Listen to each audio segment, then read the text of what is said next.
মেহুল তার ছাদে বাতাস উপভোগ করছিল। থমাস সাহেব লনে পার্টি করছিলেন। এটা খুব জোরে ছিল, তাই মেহুল তার ঘরে ফিরে এসে ঘুমিয়ে পড়ল। পরের দিন মেহুল জানতে পেরেছিল যে থমাস সাহেবকে হত্যা করা হয়েছে। তিনি মিস্টার থমাসের ঘরে গিয়ে তাকে মেঝেতে মৃত অবস্থায় দেখতে পান। ঘরটা ছিল গোলমাল।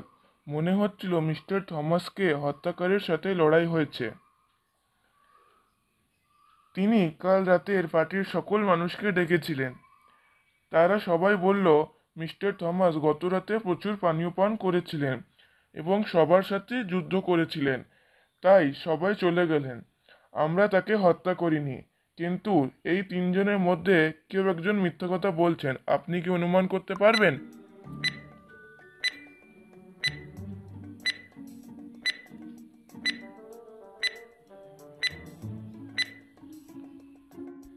দাঁড়াও দাঁড়াও দাঁড়াও দাঁড়াও, উত্তরটা জানার আগে আমাদের ডিটেকটিভ মেহুল চ্যানেলটিকে সাবস্ক্রাইব করো এবং এরকমই আরও কেসের ভিডিও নেওয়ার জন্য আমাদের চ্যানেলটিকে সাবস্ক্রাইব করো এবং লাইক করো এই ভিডিওটাকে, ঠিক আছে?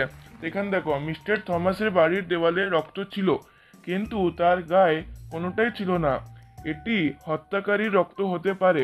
তৃতীয় ব্যক্তির মাথার ব্যান্ডেজটি রক্ত রয়েছে এবং সেই বাড়ির দেওয়ালের রক্তের নমুনার সাথে মিলে যায় এবং তাকে গ্রেপ্তার করে।